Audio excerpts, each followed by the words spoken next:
Welcome to Bible Believers Fellowship and our expository study of the book of Revelation. We are in Revelation chapter 2, verses 8 through 11, as we look at the church at Smyrna, the second of the 7 churches of Asia. So if you have your Bible with you, open it up and follow along. If not, and you're watching on the video, we have most scripture references on screen. We now join our study of the church at Smyrna, Revelation chapter 2, verses 8 through 11 in progress. Those churches were listed for us in chapter 1 and in verses 10 11. You remember John was told to write in a book and send it unto the 7 churches which are in Asia. Now, he didn't write just the part for that church and send it. He sent the whole book of Revelation to each of the 7 churches. Then they began to copy and pass those out to the rest of the churches. And that's how the Bible used to be distributed. So there's the 7 churches. We started with Ephesus. Now we're in Smyrna. On the map, you remember Patmos is just the little tiny dot off of the edge there. And then across the way is Ephesus. And just northwest of that, you can see Smyrna. You might have a better map in your Bible or something a little more clear than that. But that gives you the idea of the situation as far as the geography there, where John had been forced into exile onto Patmos. But we'll talk more about that in a few weeks. Let's start by reading verse 8. Read that with me. And unto the angel of the church in Smyrna write, These things saith the first and the last, which was dead and is alive. And of course that's a reference to Jesus Christ. He's the one who's giving John this information. So Smyrna, today, if you look on a map, it's called Izmir in the nation of Turkey. You can jump on a plane and you can fly over there and you can check it out. The ancient remains are still there. A couple pictures for you to look at there. I didn't go into great detail showing the ancient remains. I've never been there, but I know people who have been. That'd be an amazing thing. But rest assured, if you don't get to make the trip now, we're all going to get to be there in the future. Amen? So don't get too upset if you don't make it. But Smyrna was a center of Roman emperor worship. Now, Smyrna is basically the city of myrrh.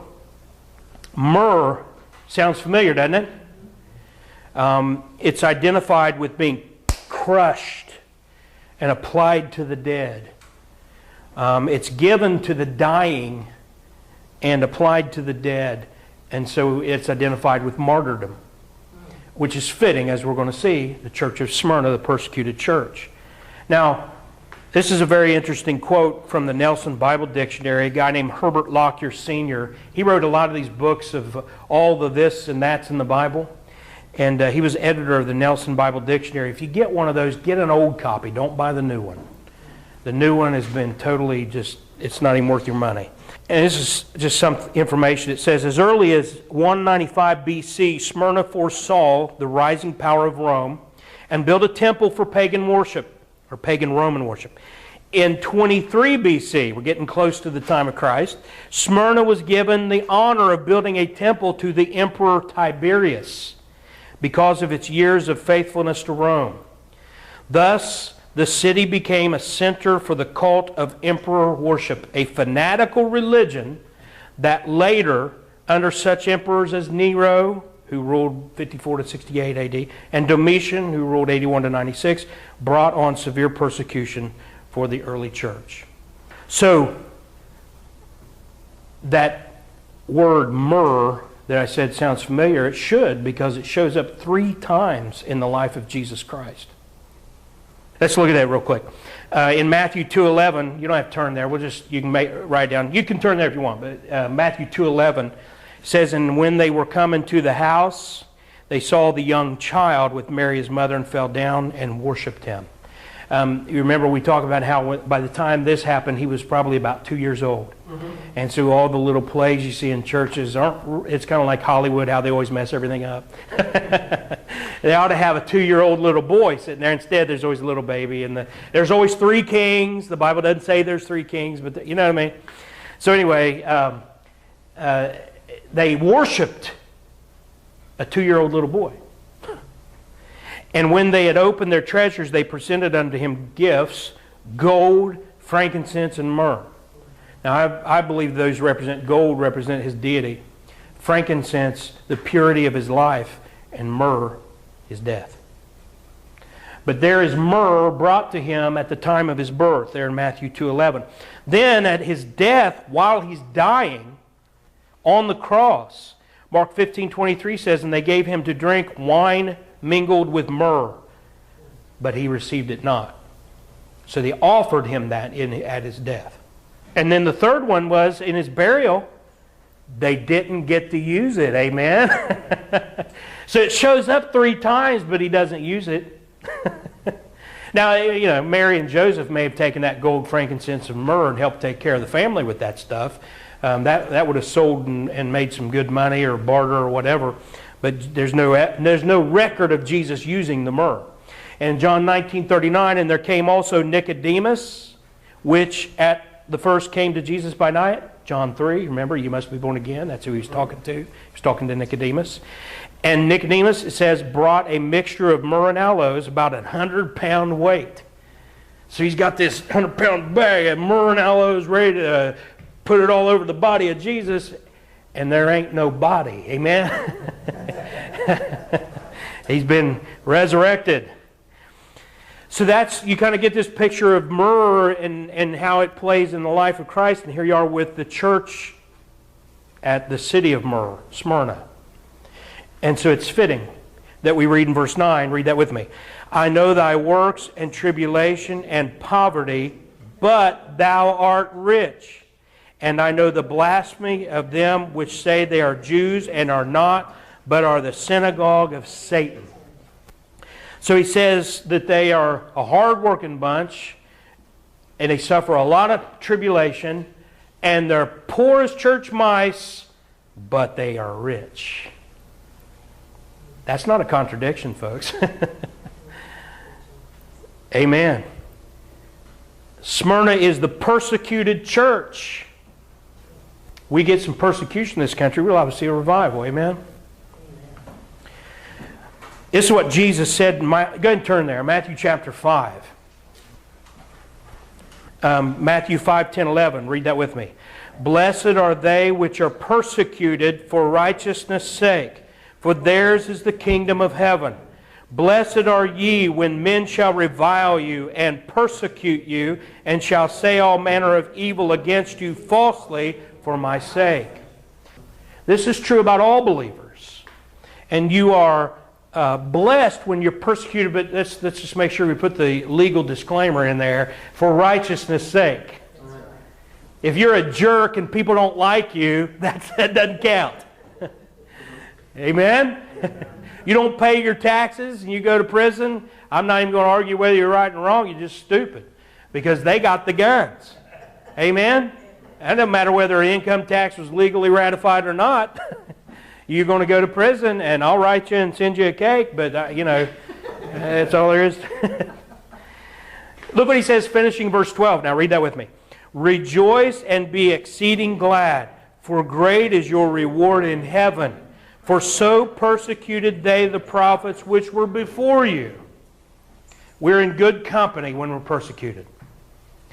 And our most recent 11th Hour News video deals with the fact that the church is facing persecution. And it's increasing. And the pre-trib rapture only guarantees that you will not suffer the wrath of God and the 7 seals, vials, and trumpets, and the wrath of Antichrist specifically. It doesn't mean you will not suffer the persecution of the world and the spirit of Antichrist that prevails even today. And a lot of Christians are confused on that. They got that mixed up. And a lot of people accuse us of believing that we don't believe we'll face persecution. And we don't believe that at all. We do face persecution. The reality is that when we look at persecution from the standpoint of flesh, then we see loss. But when we look at persecution from the standpoint of God's words, these words that I speak, they are spirit, in their life. You look at things through the perspective of God's words, you'll see gain. The world will think you're crazy, and so will most Christians. Most professing Christians will think you're crazy if you welcome persecution and consider it blessing. That's why you don't base what you believe on man, whether they profess to be Christian or not. You base what you believe and how you interpret your circumstances all upon God's words. One last one I want to read is 2 Timothy 1:12. Don't turn there. I just want to quote it real quick. For the which cause I also suffer these things, Paul said. Nevertheless, I am not ashamed. For I know in whom I have believed, and am persuaded that he is able to keep that which I have committed unto him against that day. Paul suffered, and he did so gladly, and he was not ashamed. You say, why would he say that? Because people will mock you, and they will accuse you when you suffer persecution. If you lose everything, you end up in jail, or you just end up broke. I wonder what kind of secret sin they've got going on. I've had people say it about me, with my COPD and everything. There must be something going on in his life we don't know about. There must be something wrong, because he's sick all the time. Amen. Amen. And it's whether it's persecution or whether it's physical ailments, it doesn't matter. If you find contentment and peace, you're right. Amen. Well, that's why we have the local church. Honestly, local church, it's such a shame when local churches aren't what they're supposed to be. Because what a local church is one main thing that serves this purpose that this serves is you can walk through that door and realize you're not crazy. You're not alone. That it's okay to believe God's Word. It's okay to find contentment even in the midst of persecution and suffering. It's okay. There are others out there like you. You're not the only nutcase out there. Amen. We're crazy, but we're a good crazy. Amen. Read verse 9 with me. Again.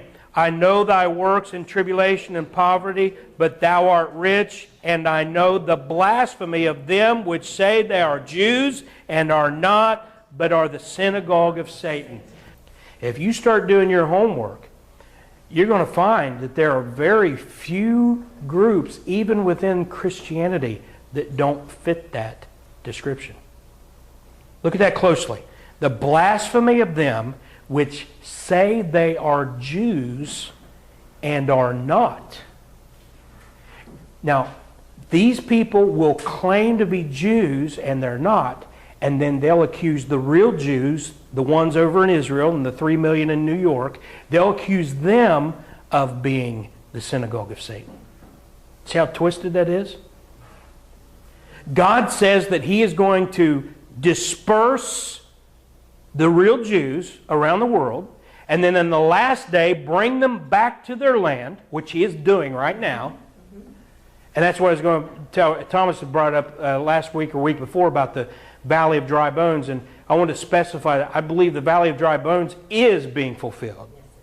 And it started in the late 19th century, and it's going to continue right up to the end of the tribulation, actually.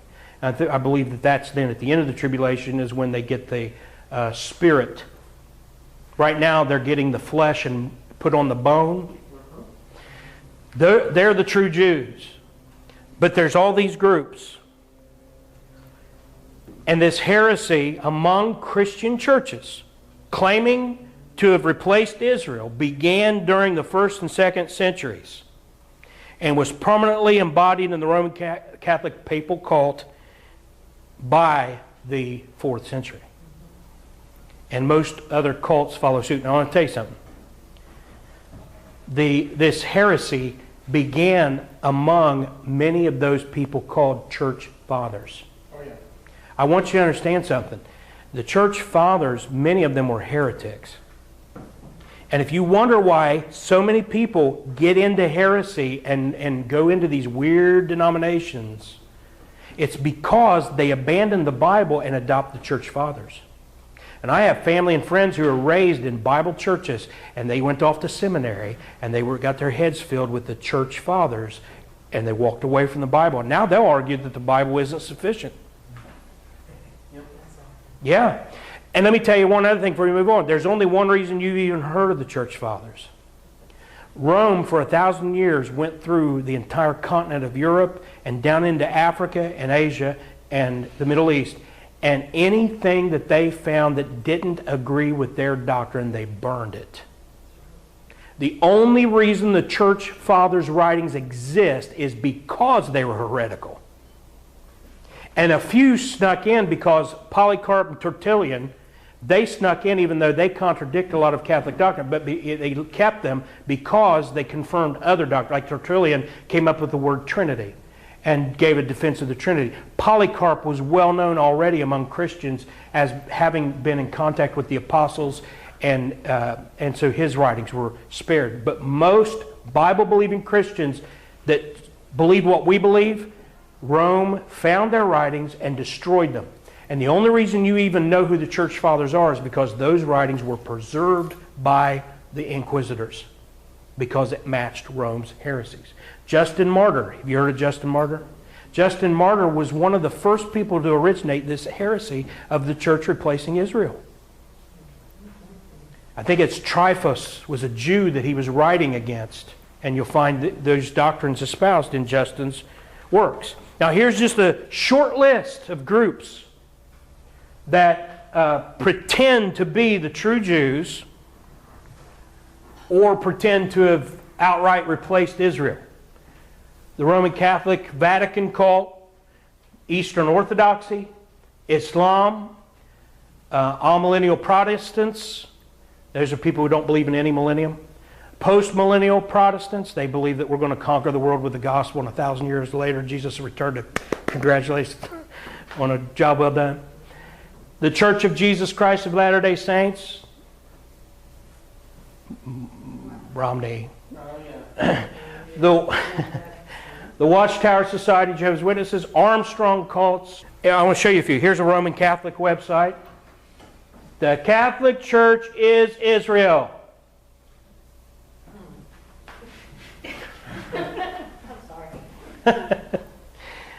Here's the Presbyterians. They have these things called the Emmaus Sessions. It's like a Bible conference. The Church as the True Israel.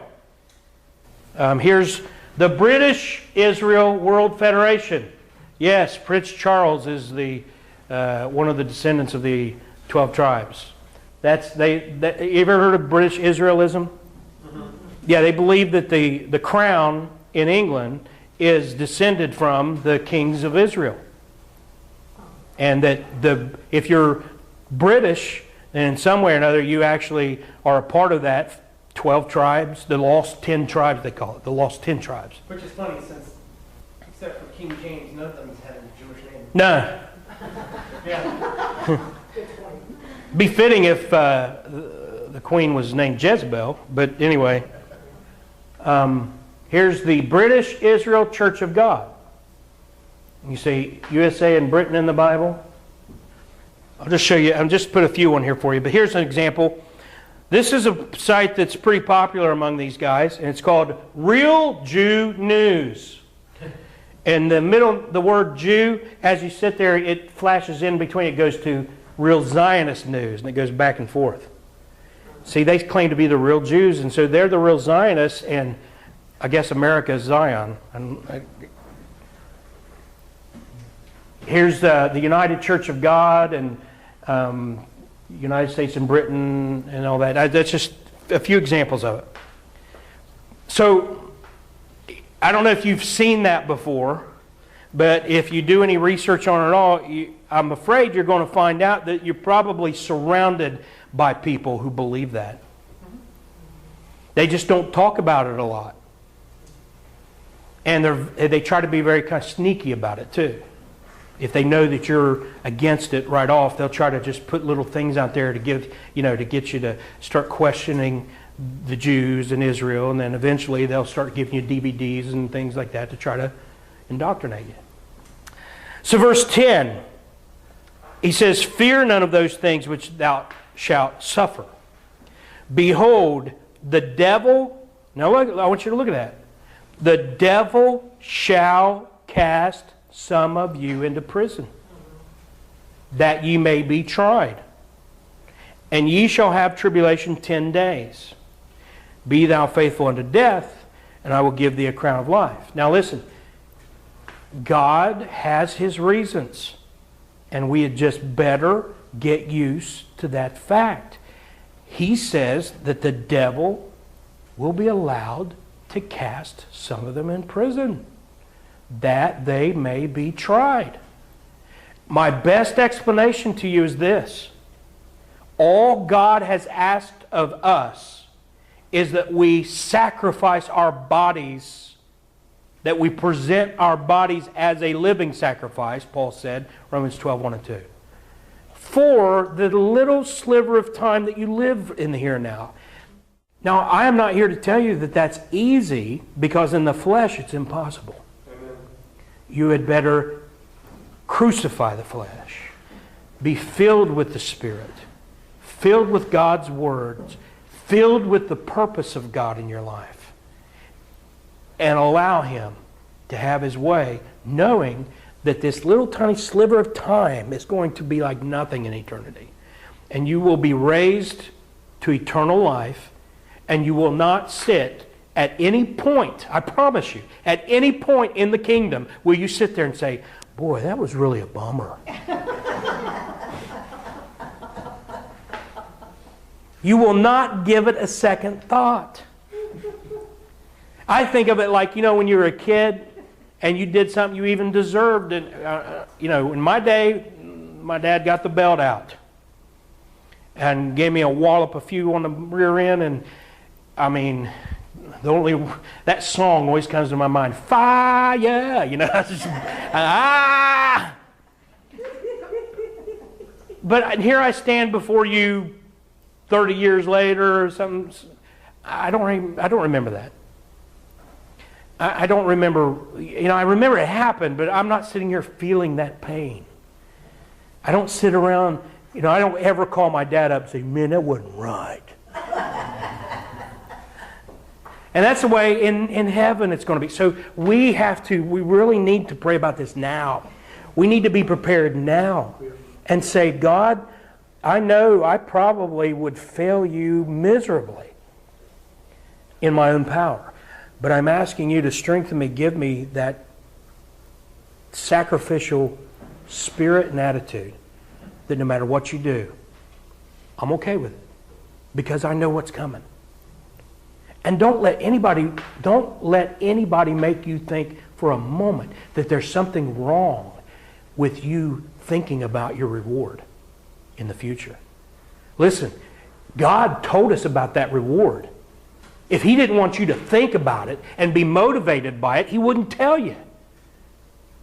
It'd be like me telling the girls that if you do what you're supposed to do, I'll give you $100. But then if I see them working and saying, I'm going to make $100, sorry, you just lost it. I'm not going to give it to you now. No. I give them the $100 and dangle it in front of them as motivation. And God's done that with us. He's told us about the streets of gold. Yeah, gold's going to be so common it'll be like dirt, but still, He told us we're going there and it's going to be like that. Beautiful. No more illnesses, no more weariness, no more hunger, and if you do eat, it doesn't go there. Amen? You're not going to have to worry about all that. I don't apologize for looking forward to that.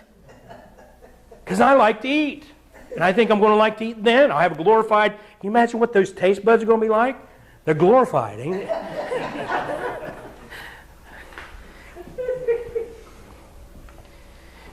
Now, I got to tell you, if anybody ever says, that preacher thinks he knows it all. I tell you over and over and over, I don't.